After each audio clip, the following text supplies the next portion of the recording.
जी अस्सलाम वालेकुम नाजरीन, मैं हूं आपका मेज़बान गज़नफ़र अवान और आज हम हाजिर हैं अपने प्रोग्राम सदाए लाहौर के साथ।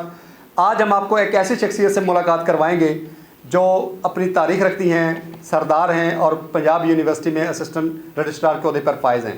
इससे पहले आपने फ़ौज में और पुलिस में सरदार को देखा है। आज हम एज ए माहिर तालीम एक सरदार से मुलाकात करवाते हैं और उनका हमसे मुतालबा है कि मेरी मादरी ज़बान पंजाबी में मुझसे बात की जाए। तो अस्सलाम वालेकुम सरदार साहब, की हाल है तुहाडा?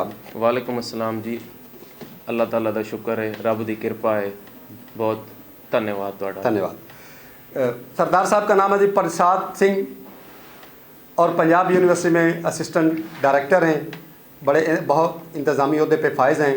तो आइए इनसे जानते हैं कि 1947 के बाद पंजाब यूनिवर्सिटी में पहली किसी शख्सियत का एज ए इतने बड़े अहदे पे फायज़ होना ये हमारे लिए बड़ी बात है और अक़लियत के लिए भी बहुत बड़ी बात है, क्योंकि अक़लियतों का हमेशा गिला रहा है कि पाकिस्तान में उनको जो अच्छी पजीराई नहीं मिलती, बड़े अहदों पे तैनात नहीं किया जाता। तो इस बारे सरदार साहब क्या क्या कहना है, इनके से सुनते हैं। जी सर। जिथे तक तुसीं गल कीती है अक़लियत दी पजीराई दी, जी सर। आईने पाकिस्तान दे विच ये वाज़े तौर पर लिखिया गया है कि ਜਿਹੜੇ भी पाकिस्तान के शहरी ने, सिटीजनस ने, उन्हों का बराबर का हक है हर चीज़ पे, इक्वल सिटीजनशिप है और हर बंदे नूं अपने तौर पे सब कुछ वो अगर अपने आइन के दायरे विच रह के करना चाहते हैं वो इक्वली कर सकते हैं। ठीक है। जे अगर किसी का गिला शिकवा है तो मैं उस चीज़ नूं नहीं मनदा, क्योंकि मैं समझना कि 1947 तो बाद पंजाब यूनिवर्सिटी जिहड़ी कि पाकिस्तान की सब तो वड्डी जामिया है, ਉਹਦੇ ਵਿੱਚ ਮੈਨੂੰ एक गजटेड अफीसर होने के नाते कम करने का मौका मिला और ਇਹਦਾ मैं हरगिज़ ये मतलब नहीं समझांगा कि 72 साल बाद मैं आया तो पिछे 72 साल क्यों नहीं आया। ठीक है। ਇਹਦੀ वजह है कि साढ़े ਜਿਹੜੇ लोग ने वो अगे निकलते नहीं, पढ़ते नहीं। ठीक है। मैं अपनी कम्यूनिटी नूं मैसेज भी देना चाहना है कि तलीम के मैदान दे विच ਅੱਗੇ ਤੋਂ ਅੱਗੇ ਆਉਣ ਦੀ ਕੋਸ਼ਿਸ਼ ਕਰਨ, ਜਿੰਨਾ ਉਹ ਅੱਗੇ ਆਣਗੇ ਉਹਨਾਂ ਨੂੰ ਪੂਰਾ ਪ੍ਰਮੋਟ ਕੀਤਾ ਜਾ ਰਿਹਾ ਹੈ ਔਰ ਇਹ ਰਿਆਸਤ ਪਾਕਿस्तान ਦੇ ਵਿੱਚ ਸਾਰਿਆਂ ਨੂੰ ਬਰਾਬਰ ਦੇ ਹਕੂਕ ਦਿੱਤੇ ਜਾ ਰਹੇ ਨੇ। अच्छा सरदार साहब, पाकिस्तान और हिंदुस्तान का मतलब ਜਿਹੜਾ ਸਾਡਾ ਮਸ਼ਰਕੀ ਪੰਜਾਬ ਹੈ, सरदार ने जिथे सारे ਕਿਸੇ टाइम ग्रेटर पंजाब की भी गल हो रही है, किसी टाइम मतलब उन्होंने वास्ते करतारपुर राहदारी भी खोली जा रही है। तो फिर क्यों गिला है पाकिस्तान की हुकूमत नाल कि जी अकलीयतां दा हकूक नहीं रखा जाता, अकलीयतां नूं अगे नहीं आण दिता जाता? बिल्कुल ग्रेटर पंजाब की भी गल हो रही है और उधर के बंदियां नूं करतारपुर के थ्रू जिहड़ा है अपने गुरदामां दे दर्शन दीदार वास्ते भी पूरा सहयोग दिता जा रहा है जी।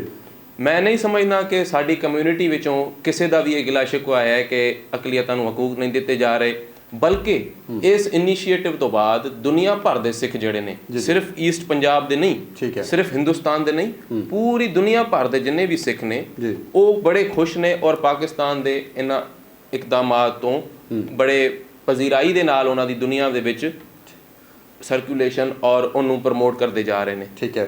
तो अच्छा, मशरकी पंजाब और जनूबी पंजाब यानी कि पाकिस्तान का जिहड़ा पंजाब है, इन्हां दोनों नूं इकट्ठे करन वास्ते सिद्धू जी बड़ा रोल अदा कर रहे हैं जी। की ख्याल है, तुसीं सिद्धू जी दी काफिशां जिहड़ियां ने उन्हां नूं किवें देखदे हो?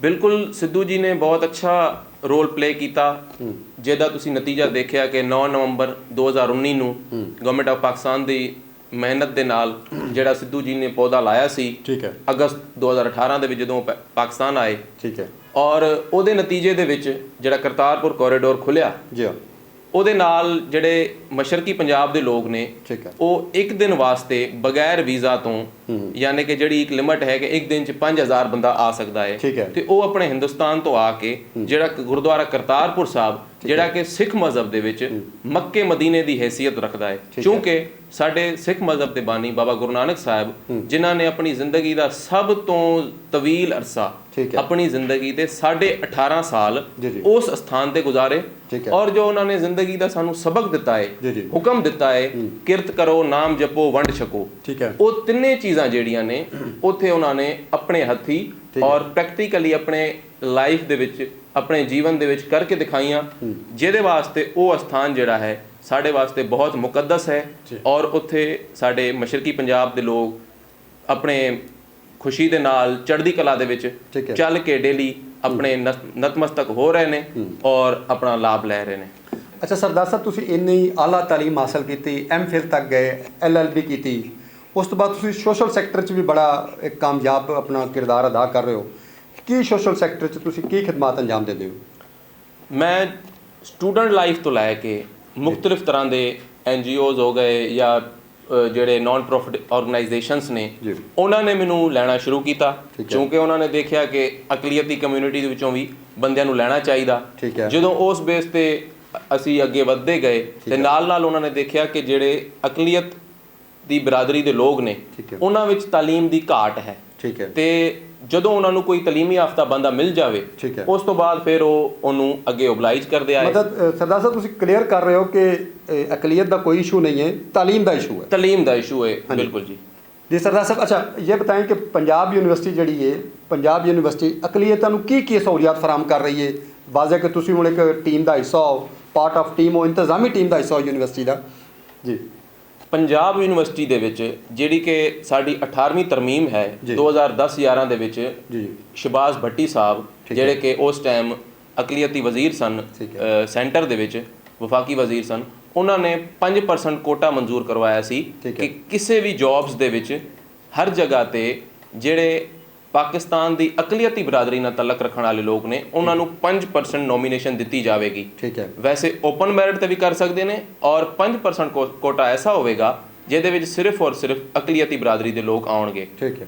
ਉਹਨੂੰ ਮੱਦੇਨਜ਼ਰ ਰੱਖ ਕੇ ਪੰਜਾਬ ਯੂਨੀਵਰਸਿਟੀ ਨੇ ਆਪਣੇ ਸਿੰਡੀਕੇਟ ਤੋਂ ਸੈਨੇਟ ਤੋਂ ਅਪਰੂਵ ਕਰਵਾ ਕੇ ਤਰੀਕ ਦੇ ਵਿੱਚ ਪਹਿਲੀ ਦਫਾ ਜਿਹੜੀ ਸਾਡੀ ਗਜ਼ਟਡ ਪੋਸਟਾਂ ਨੇ ਉਹਦੇ ਵਿੱਚ ਮਿਨੋਰਟੀਜ਼ ਦੀ ਸੀਟਾਂ ਦਾ ਜ਼ਿਕਰ ਕੀਤਾ ਔਰ 2 ਪੋਸਟਾਂ ਅਨਾਉਂਸ ਕੀਤੀਆਂ ਜਿਹਦੇ ਵਿੱਚ ਪਹਿਲੀ ਪੋਜੀਸ਼ਨ ਤੇ ਆਉਣ ਦਾ ਮੈਨੂੰ ਮਾਣ ਮਿਲਿਆ ਮਾਸ਼ਾਅੱਲਾ। ਔਰ ਇਹਦੇ ਨਾਲ ਪੰਜਾਬ ਯੂਨੀਵਰਸਿਟੀ ਦੇ ਵਿੱਚ ਇਹ ਚੀਜ਼ ਜ਼ੇਰੇ ਗੌਰ ਹੈ ਕਿ ਉਸ 5% ਕੋਟੇ ਨੂੰ ਲੈ ਕੇ ਜਿਹੜਾ ਅਗਲੇ ਸਾਲ ਐਡਮਿਸ਼ਨ ਹੋਏਗਾ ਉਹਦੇ ਵਿੱਚ ਵੀ ਉਹਨੂੰ ਬਾਜ਼ਾਬਤਾ ਤੌਰ ਤੇ ਲਾਗੂ ਕੀਤਾ ਜਾਵੇ। ਮੈਨੂੰ ਹਰ ਤਰ੍ਹਾਂ ਦਾ ਉੱਥੇ ਪ੍ਰੋਮੋਸ਼ਨ ਮਿਲਦਾ ਹੈ ਔਰ ਮੈਨੂੰ ਓਬਲਾਈਜ਼ ਕਰਦੇ ਨੇ ਹਰ ਜਗ੍ਹਾ ਤੇ। ਕਿਸੇ ਵੀ ਜਗ੍ਹਾ ਤੇ ਕਿਸੇ ਨੇ ਇਹ ਤਾਸਰ ਨਹੀਂ ਦਿੱਤਾ ਕਿ ਇਹ ਦੂਸਰੇ ਮਜ਼ਹਬ ਤੋਂ ਨੇ। ਇੱਕ ਇਨਸਾਨੀਅਤ ਦੇ ਨਾਤੇ ਇਸਲਾਮ ਦਾ ਜਿਹੜਾ ਇੱਕ ਅਸਲ ਚਿਹਰਾ ਹੈ ਉਹ ਦਿਖਾਇਆ ਜਾਂਦਾ ਹੈ ਔਰ ਮੈਨੂੰ ਪੂਰਾ ਆਪਣੇ ਨਾਲ ਬਿਠਾ ਕੇ ਬੈਠਦੇ ਨੇ, ਮੇਰੇ ਨਾਲ ਖਾਂਦੇ ਨੇ, ਪੀਂਦੇ ਨੇ ਔਰ ਸਾਰਾ ਕੁਝ ਅਸੀਂ ਇਕੱਠੇ ਹੀ ਕਰਨੇ ਆ। ਅੱਛਾ ਸਰਦਾਰ ਸਾਹਿਬ, ਤੁਸੀਂ ਇਹ ਦੱਸੋ ਕਿ ਤੁਸੀਂ ਪੰਜਾਬ ਯੂਨੀਵਰਸਿਟੀ 'ਚ ਪਹਿਲੇ ਸਿੱਖ ਅਫਸਰ ਦੇ ਤੌਰ ਤੇ, ਇੰਤਜ਼ਾਮੀ ਅਫਸਰ ਦੇ ਤੌਰ ਤੇ, ਅਸਿਸਟੈਂਟ ਰਜਿਸਟਰਾਰ ਦੇ ਤੌਰ ਤੇ ਇੰਟਰਫੇਅਰ ਹਾਰਮਨੀ ਤੇ ਕਿੰਨਾ ਕੰਮ ਕਰਨਾ ਚਾਹੁੰਦੇ ਹੋ? ਕੀ ਤਵੱਕੁਆਤ ਨੇ ਤੁਹਾਡੀਆਂ? ਮੈਂ ਆਪਣੀ ਇਸ ਮੌਜੂਦਾ ਜੌਬ ਤੋਂ ਪਹਿਲੇ ਵੀ ਜੀ ਪੂਰੇ ਪਾਕਿਸਤਾਨ ਦੇ ਵਿੱਚ ਮੁxtਲਿਫ ਇਦਾਰਿਆਂ ਨਾਲ ਮਿਲ ਕੇ ਇੰਟਰਫੇਥ ਹਾਰਮਨੀ ਬਾਰੇ ਉਹਦੇ ਪ੍ਰੋਮੋਸ਼ਨ ਦੇ ਹਵਾਲੇ ਨਾਲ ਬੜੇ ਕਾਨਫਰੰਸਿਸ ਦੇ ਵਿੱਚ, ਵਰਕਸ਼ਾਪਸ ਦੇ ਵਿੱਚ ਔਰ ਬਹੁਤ ਸਾਰੀ ਗ੍ਰਾਸ ਰੂਟ ਲੈਵਲ ਤੋਂ ਐਕਟੀਵਿਟੀਜ਼ ਲੈ ਕੇ ਇੰਟਰਫੇਥ ਹਾਰਮਨੀ ਤੇ ਕੰਮ ਕੀਤਾ ਹੈ। ਔਰ ਇਹਦੇ ਨਾਲ ਜੇ ਮੈਂ ਅਗਰ ਅੱਜ ਇਸ ਪੋਸਟ ਤੇ ਬੈਠਾ ਹਾਂ ਤੇ ਮੈਂ ਆਪਣੇ ਉੱਤੇ ਫਰਜ਼ ਲਾਗੂ ਸਮਝਣਾ ਹੈ ਕਿ ਮੈਂ ਉੱਥੇ ਬਹਿ ਕੇ ਜਿੰਨੇ ਵੀ ਮਜ਼ਾਹਿਬ ਦੇ ਲੋਕ, ਚਾਹੇ ਉਹ ਸਟੂਡੈਂਟਸ ਨੇ, ਚਾਹੇ ਉਹ ਆਪਣੇ ਮੁਲਾਜ਼ਮ ਨੇ ਔਰ ਕਿਸੇ ਵੀ ਲੈਵਲ ਦੇ ਬੰਦੇ ਨੇ, ਮੈਂ ਆਪਣੇ ਦੀਨ ਨੂੰ ਮੱਦੇਨਜ਼ਰ ਰੱਖਦੇ ਹੋਏ, ਇਨਸਾਨੀਅਤ ਨੂੰ ਦੇਖਦੇ ਹੋਏ तमाम ਲੋਕਾਂ ਨੂੰ ਇੱਕੋ ਪਲੇਟਫਾਰਮ ਤੇ ਦੇਖਣਾ ਔਰ ਮੈਂ ਸਮਝਣਾ ਕਿ ਉਹ ਸਾਡੇ ਬਰਾਬਰ ਨੇ। ਮੈਂ ਕਦੀ ਇਹ ਨਹੀਂ ਸਮਝਣਾ ਕਿ ਕੋਈ ਗ੍ਰੇਡ 18 ਦਾ ਅਫਸਰ ਹੈ ਔਰ ਕੋਈ ਗ੍ਰੇਡ 1 ਦਾ ਅਫਸਰ ਹੈ। ਠੀਕ ਹੈ, ਆਪੋ ਆਪਣੀ ਜਗ੍ਹਾ ਤੇ ਸਾਰਿਆਂ ਦਾ ਇੱਕ ਮਾਨ ਸਨਮਾਨ ਹੈ, ਲੇਕਿਨ ਮੈਂ ਕਿਸੇ ਨੂੰ ਘੱਟ ਨਿਗਾਹ ਨਾਲ ਕਦੀ ਨਹੀਂ ਵੇਖਣਾ ਸਮਝਦਾ। ਅੱਛਾ ਸਰਦਾਰ ਸਾਹਿਬ, ਆਖਰ ਤੇ ਇਹ ਦੱਸੋ ਕਿ ਗਵਰਨਮੈਂਟ ਆਫ ਪਾਕਿਸਤਾਨ ਤੇ ਮਸ਼ਰਕੀ ਸਰਦਾਰ ਨੂੰ ਔਰ ਮਗਰਬੀ ਸਰਦਾਰ ਪਾਕਿਸਤਾਨ ਦਾ ਜਿਹੜਾ ਸਰਦਾਰ ਹੈ ਉਹਨਾਂ ਨੂੰ ਮਿਲਾਉਣ ਵਾਸਤੇ ਬੜੀ ਕੋਸ਼ਿਸ਼ ਕਰ ਰਹੀ ਹੈ। ਤੁਸੀਂ ਦੋਨੋਂ ਸਰਦਾਰਾਂ ਨੂੰ ਕੀ ਮੈਸੇਜ ਦੇਣਾ ਚਾਹੁੰਦੇ ਹੋ ਆਪਸ 'ਚ ਮਿਲਣ ਦੇ ਹਵਾਲੇ ਨਾਲ, ਯਕਜਹਿਤੀ ਦੇ ਹਵਾਲੇ ਨਾਲ ਕੀ ਕਹਿਣਾ ਚਾਹੁੰਦੇ ਹੋ? ਇਸ ਮੌਜੂ ਤੇ ਮੈਂ ਇਹ ਵਾਜ਼ੇ ਤੌਰ ਤੇ ਦੱਸਣਾ ਚਾਹੁੰਦਾ ਕਿ ਜਿਸ ਤਰ੍ਹਾਂ ਦੋਨੇ ਪੰਜਾਬ ਦੇ ਜਿਹੜੇ ਲੋਕ ਨੇ, ਮਸ਼ਰਕੀ ਪੰਜਾਬ ਔਰ ਮਗਰਬੀ ਪੰਜਾਬ ਦੇ ਵਿੱਚ ਅਗਰ ਜਿਹੜੇ ਸਰਦਾਰ ਨੇ ਉਹਨਾਂ ਦਾ ਮਜ਼ਹਬ ਇੱਕੋ ਹੈ, ਇੱਕੋ ਦੀਨ ਦੇ ਹੋਣ ਕਰਕੇ ਸਾਡੇ ਮਸ਼ਰਕੀ ਪੰਜਾਬ 'ਚ ਵੀ ਬਹੁਤ ਸਾਰੇ ਮੁਕੱਦਸ ਮਕਾਮਾਤ ਨੇ ਔਰ ਮਗਰਬੀ ਪੰਜਾਬ ਦੇ ਵਿੱਚ ਵੀ ਨੇ। ਉੱਥੇ ਜਾਣ ਦਾ ਸਾਨੂੰ ਬੜਾ ਚਾਅ ਹੁੰਦਾ ਹੈ, ਇੱਧਰ ਆਉਣ ਦਾ ਉਹਨਾਂ ਨੂੰ ਬੜਾ ਚਾਅ ਹੁੰਦਾ ਹੈ।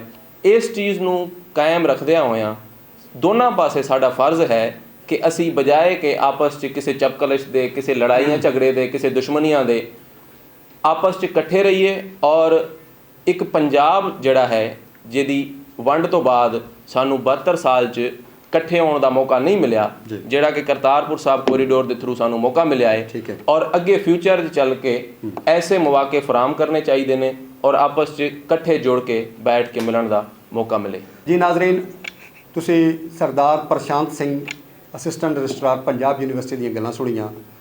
ਮੈਨੂੰ ਖੁਸ਼ੀ ਹੋਈ ਕਿ ਉਹਨਾਂ ਨੇ ਮੇਰੇ ਨਾਲ ਮੁਤਾਲਬਾ ਕੀਤਾ ਕਿ ਤੁਸੀਂ ਆਪਣੇ ਪ੍ਰੋਗਰਾਮ 'ਚ ਮੇਰੇ ਨਾਲ ਪੰਜਾਬੀ 'ਚ ਗੱਲ ਕਰੋਗੇ। ਪੰਜਾਬੀ 'ਚ ਬੋਲਣਾ ਉਹ ਆਪਣਾ ਫਖਰ ਸਮਝਦੇ ਨੇ ਔਰ ਸਰਦਾਰ ਦਾ ਇਹ ਸਰਮਾਇਆ ਹੈ। ਉਹਨਾਂ ਦਾ ਪੈਗਾਮ ਹੈ ਕਿ ਦੋਨੋਂ ਸਰਦਾਰ, ਮਸ਼ਰਕੀ ਸਰਦਾਰ ਔਰ ਮਗਰਬੀ ਸਰਦਾਰ ਆਪਸ 'ਚ ਮਿਲ ਕੇ ਭਾਈਚਾਰੇ ਦੇ ਨਾਲ 72 ਸਾਲ ਦਾ ਜਿਹੜਾ ਫਾਸਲਾ ਹੈ ਉਹਨੂੰ ਉਹ ਕੰਮ ਕਰਨ 'ਚ ਆਪਣਾ ਕਿਰਦਾਰ ਅਦਾ ਕਰਨ। ਪਾਕਿਸਤਾਨ ਜ਼ਿੰਦਾਬਾਦ।